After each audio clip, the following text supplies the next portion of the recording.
कृष्णा।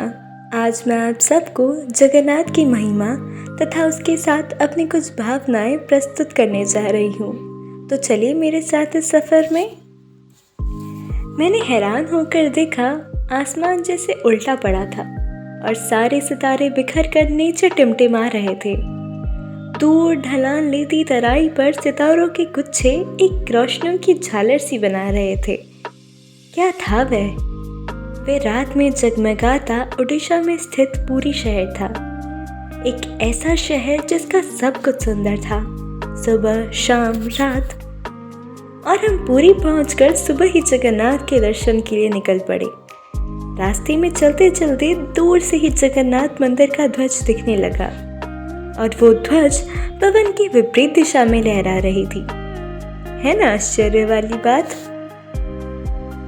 रास्ते में चलते चलते दादाजी बताने लगे कि जगन्नाथ मंदिर का ध्वज हर दिन बदला जाता है। अगर एक भी दिन ध्वज ना बदला गया तो मंदिर 18 सालों के लिए बंद हो जाएगा। मैं तो सुनकर ही हैरान थी। और तो और जगन्नाथ मंदिर के शिखर पर एक सुदर्शन चक्र लगा है। कहा जाता है उस चक्र को किसी भी दिशा में खड़े होकर देखे, ऐसा लगेगा जैसे चक्र का मुंह हमारी ही तरफ है। इसी तरह एक और रहस्य ये भी है कि मंदिर की छाया हमेशा अदृश्य रहती है और जगन्नाथ मंदिर के ऊपर ना तो कोई पक्षी बैठते हैं और ना वहाँ से गुजरते हैं। और तो और हर दोपहर को मंदिर के पुजारी को उल्टा चढ़कर ध्वज को बदलना पड़ता है। इस पवित्र मंदिर का हर एक कोना रहस्य से भरा हुआ है। एक रहस्य ये भी है कि जगन्नाथ मंदिर के परिसर में दुनिया का सबसे बड़ा रसोई है। इसमें 500 रसोइयाँ और 300 सहकर्मी मिलकर भगवान जगन्नाथ के महाप्रसाद का निर्माण करते हैं। इस रसोई से जुड़ा एक रहस्य ये भी है कि चाहे लाख भक्त क्यों ना आ जाए, महाप्रसाद कभी कम नहीं पड़ता। परंतु जैसे ही संध्या होने पर ठाकुर जी के कपाट बंद होने का वक्त आता है, प्रसाद अपने आप ही समाप्त हो जाता है। और इस महाप्रसाद को पुरातत्व काल से प्राचीन विधि से लकड़ियों में ही बनाया जाता है। इस प्रसाद को बनाने में मिट्टी के बर्तनों का उपयोग किया जाता है। ये प्रसाद 7 बर्तनों में बनाया जाता है और उनको एक के ऊपर एक रखा जाता है। और ऐसे वाली बात तो ये है कि जो बर्तन सबसे ऊपर रखा जाता है उसमें सबसे पहले प्रसाद बनकर तैयार होता है और जो नीचे का बर्तन होता है उसमें सबसे आखिरी में प्रसाद तैयार होता है। और कहने को तो ये मंदिर समुद्र के किनारे पर बसा है, लेकिन मंदिर में समुद्र की आवाज़ किसी को भी सुनाई नहीं देती, जबकि समुद्र पास में ही है। परंतु जैसे ही आप मंदिर से अपना कदम आगे बढ़ाएंगे, आपको समुद्र की आवाज़ आने लगेगी। वाकई किसी आश्चर्य से कम नहीं है। दोस्तों, इस पवित्र मंदिर की हर जगह किसी न किसी रहस्य से जुड़ी हुई है। इस मंदिर को बनने में भी एक रहस्य छुपा है। कहा जाता है कि मंदिर के राजा इंद्रद्युम्न को सपने में जगन्नाथ के दर्शन हुए थे। सपने में ही भगवान विष्णु ने उनसे कहा था कि नीलांचल पर्वत की गुफा में मेरी एक मूर्ति है, उसे नीलमाधव के नाम से जाना जाता है। तुम एक मंदिर बनवाकर उसमें मेरी मूर्ति स्थापित कर दो। राजा ने अपने सेवकों को नीलांचल पर्वत की खोज में भेजा, लेकिन नीलमाधव की पूजा सबर कबीले के लोग करते थे।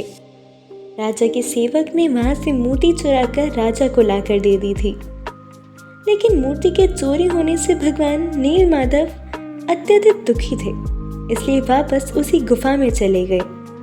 लेकिन राजा से वादा करके गए कि वो एक दिन उनके पास जरूर लौटेंगे, पर शर्त रखी कि राजा उनके लिए एक विशाल मंदिर का निर्माण कर दे। राजा ने मंदिर बनवा दिया और विष्णु से मंदिर में विराजमान होने के लिए कहा। तब भगवान ने कहा, तुम मेरी मूर्ति बनाने के लिए समुद्र में तैरता पेड़ का एक बड़ा सा टुकड़ा उठा कर लाओ, जो द्वारका से समुद्र में तैरकर पुरी आ रहा है। राजा के सेवकों ने तो उस पेड़ के टुकड़े को ढूंढ लिया, लेकिन सब लोग मिलकर भी उसको नहीं उठा पाए। तब राजा को समझ आ गया कि नीलमाधव के अन्य भक्त सबर कबीले के मुखिया विश्ववासु की ही सहायता लेनी पड़ेगी। परंतु सब लोग तब हैरान हो गए जब विश्ववासु अकेले ही भारी भरकम लकड़ी को उठाकर ले आए अब बारी थी लकड़ी से भगवान की मूर्ति गढ़ने की। राजा के कारीगरों ने बहुत कोशिश करी, परंतु कोई भी लकड़ी में एक छेनी तक नहीं लगा पाया। तब तीनों लोक के कुशल कारीगर भगवान विश्वकर्मा बूढ़े व्यक्ति का रूप धारण करके आए। उन्होंने राजा को कहा कि वे नीलमाधव की मूर्ति बना सकते हैं, लेकिन साथ ही उन्होंने अपनी शर्तें भी रखी कि वे 21 दिन में मूर्ति बनाएंगे और अकेले में बनाएंगे। उनकी शर्त मान ली गई।